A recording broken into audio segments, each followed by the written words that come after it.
Assalamualaikum warahmatullahi wabarakatuh. Bertemu lagi di channel Fatur Edukasi. Pada kali ini kita akan melanjutkan pembelajaran yang ketiga berkaitan dengan tema yang pertama, subtema yang pertama. Oke. Di sini sebelum mulai belajar terlebih dahulu berdoa agar apa yang disampaikan memberikan manfaat bagi kita semua. Kita mulai pembelajaran pada hari ini. Di sini ada sedikit ulasan berkaitan dengan olah tubuh, yaitu teknik berlari melalui permainan atau dalam itu tanda petiknya ambil benderanya ya. Di situ ada beberapa tulisan yang berkaitan dengan sikap tubuh saat berlari, ada gerak pemanasan, ada gerak pendinginan. Jadi pada dasarnya ketika kalian berolahraga seperti di musim pandemi seperti ini, meskipun kita tidak berangkat ke sekolah, tetapi tidak mengurangi porsi kita untuk berolahraga agar tubuh kita selalu sehat. Maka ketika kita akan berolahraga, terlebih dahulu kita melakukan pemanasan ringan, mungkin bagian kepala, geleng-gelengan bagian kepala, menundukkan bagian kepala, menggerakkan tangan secara perlahan, kaki, pinggang ya. Dan kemudian dilanjutkan dengan berlari kecil, ringan agar tubuh kita terjaga kesehatannya. Jadi ada beberapa teknik di situ ya, mulai dari kepala harus ditegakkan, tangan agak menggenggam, ya, ujung kaki menghadap ke depan. Jadi kalau berlari dengan posisi yang benar. Nah, selanjutnya ada pendinginan. Di situ ada meluruskan bagian kaki dan menggerak-gerakkan secara perlahan, ditarik ya. Agar apa? Agar otot-otot yang digunakan setelah gerakan berlari dapat kembali seperti semula lagi dalam keadaan baik tanpa adanya cedera setelah berolahraga. Selanjutnya yaitu setelah bagian olah tubuh tadi, yaitu kita belajar tentang perkembangan vegetatif. Setelah sebelumnya kita mempelajari tentang perkembangan secara generatif, di sini kita akan mempelajari tentang perkembangan secara vegetatif pada tumbuhan.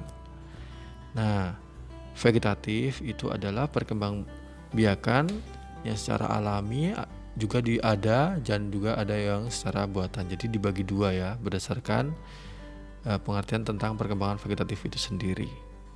Kalau kemarin perkembangan biakan secara generatif yaitu melalui proses penyerbukan, nah untuk perkembangbiakan secara vegetatif itu tidak melalui penyerbukan. Jadi ada yang A itu menggunakan umbi. Umbi itu dibagi bermacam-macam, ada umbi lapis, umbi batang, umbi akar.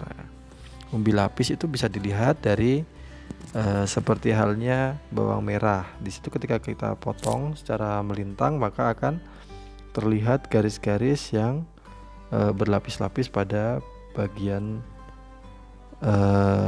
bawang merah itu sendiri ya. Nah, umbi batang itu ada sebagai contohnya adalah kentang. Jadi pada dasarnya kentang itu sendiri bukan bagian akarnya yang kita makan, ternyata pada bagian batang yang menggembung untuk menjadi tempat simpanan cadangan makanan. Kalau umbi akar sebagai contoh juga ada wortel, itu umbi akar. Jadi bagian akarnya digunakan untuk menyimpan cadangan makanannya ya, berupa umbi-umbiannya.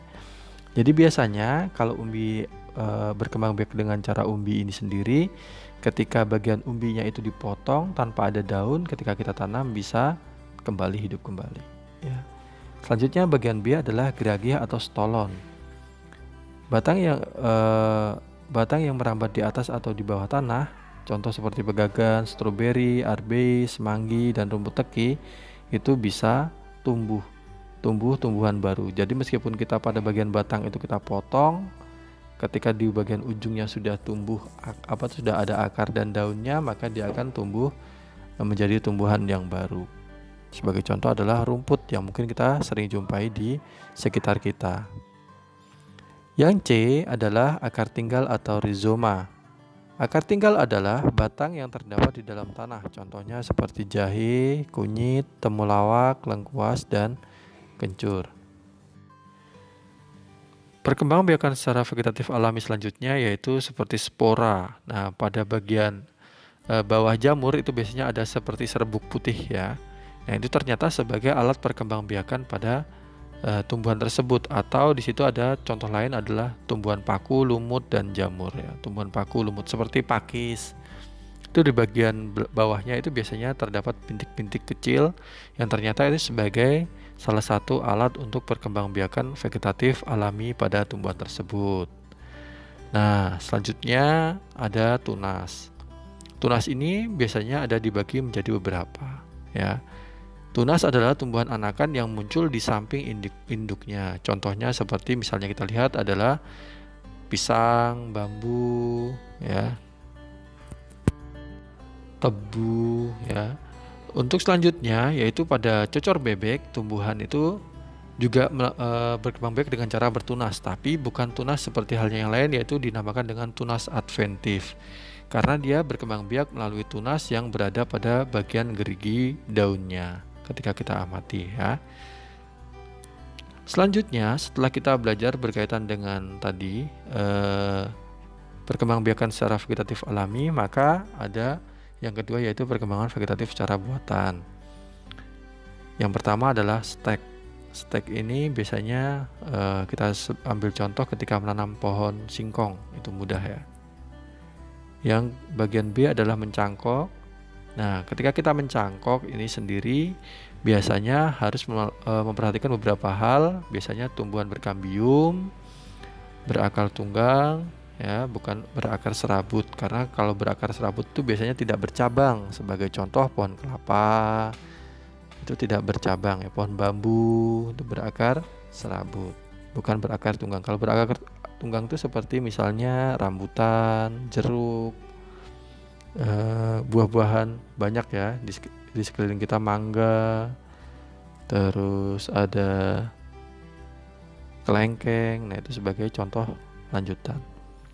Bagian C yaitu menempel atau okulasi. Biasanya ini dilakukan kepada beberapa tumbuhan yang menginginkan hasil yang lebih maksimal, maka tumbuhan dengan kualitas biasa ditempel dengan mata dari tumbuhan yang berkualitas baik. Yang bagian D itu adalah menyambung atau enten. Itu ada gambarnya ya. Pada bagian tumbuhan dilukai terlebih dahulu dan disambungkan dengan tumbuhan yang sejenis dengan varietas yang lebih unggul. Jadi bukan dengan tumbuhan yang sama tapi varietasnya lebih rendah atau varietasnya biasa saja. Yang E adalah merunduk. Jadi merunduk ini ada gambar itu jelas ya. Ada tumbuhan, tangkai tumbuhannya dibenamkan ke tanah, ditimbun. Nah, ternyata nanti akan menimbulkan rambut-rambut akar dan kemudian akan menjadi tumbuhan baru. Sebagai contoh ini biasanya bisa digunakan kepada tumbuhan melati, itu bisa. Nah, bagian F itu adalah kultur jaringan. Kultur jaringan adalah perkembangbiakan tumbuhan dengan menanam jaringan tumbuhan di tempat dan media khusus. Ini kalau di beberapa laboratorium yang sudah maju, misalnya kita mengambil salah satu bagian tumbuhan yang masih muda, tapi bukan muda sekali ya, terus dimasukkan ke dalam sebuah tabung reaksi, di mana di situ sudah dipersiapkan cairan khusus agar tumbuhan tersebut dapat hidup melalui kondisi tertentu. Prosesnya juga sangat panjang, tidak seperti pada perkembangbiakan vegetatif buatan lainnya.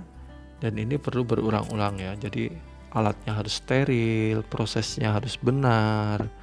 Ini biasanya diambil dari jaringan-jaringan yang ada di dalam tumbuhan itu sendiri. Bisa dari ujung akar atau bisa dari bagian batangnya atau bagian daun. Oke, setelah kita mempelajari tentang perkembangbiakan secara vegetatif alami dan buatan, kita juga akan melanjutkan pembelajaran berkaitan dengan ide pokok itu sendiri.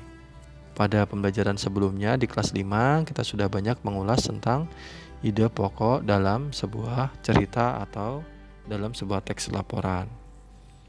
Jadi, ide pokok adalah suatu paragraf dapat ditemukan dengan langkah-langkah berikut. Yang pertama, kita mesti membaca semua isi bacaan dengan seksama. Yang kedua, kita menemukan kalimat utama dan kalimat penjelasnya. Mana nih kalimat utamanya nih, mana kalimat penjelasnya. Nah, kita harus menentukan terlebih dahulu. Yang ketiga, menentukan informasi yang terdapat dalam kalimat utama. Jadi ketika kita sudah menentukan kalimat utama, kita membaca ulang apa nih kira-kira yang diulas atau disajikan di kalimat utama tersebut. Baru setelah menemukan ide pokok pada setiap paragraf, kita dapat menulis ulang ide pokok tersebut dalam bentuk diagram. Ini sebagai tugas lanjutan berkaitan dengan ide pokok dan teks laporan. Nanti untuk ceritanya laporannya akan kita share di grupnya. Dalam bentuk seperti apa diagramnya? Nah, diagramnya akan Bapak sajikan sesaat lagi. Ini adalah bagian diagram yang mesti nanti kalian kerjakan. Nah, nanti misalnya Bapak sajikan 3 paragraf, maka cukup 3 saja yang ide pokok paragraf 1, 2, dan 3. 4-nya tidak usah. Tapi kalau ada 4 paragraf berarti 1, 2, 3, 4. Kalau ada 5 paragraf seperti apa? Nah, maka kita tinggal menambahkan saja. Bebas di bagian mana ya. Oke, mungkin itu pembelajaran pada kali ini, semoga memberikan manfaat. Dan silakan kalian perhatikan kembali, dengarkan kembali, lihat kembali video yang sudah disajikan. Semoga memberikan manfaat dan memberikan penjelasan yang membantu dalam pembelajaran via daring seperti ini. Oke, terima kasih. Bapak akhiri, assalamualaikum warahmatullahi taala wabarakatuh. Selamat belajar.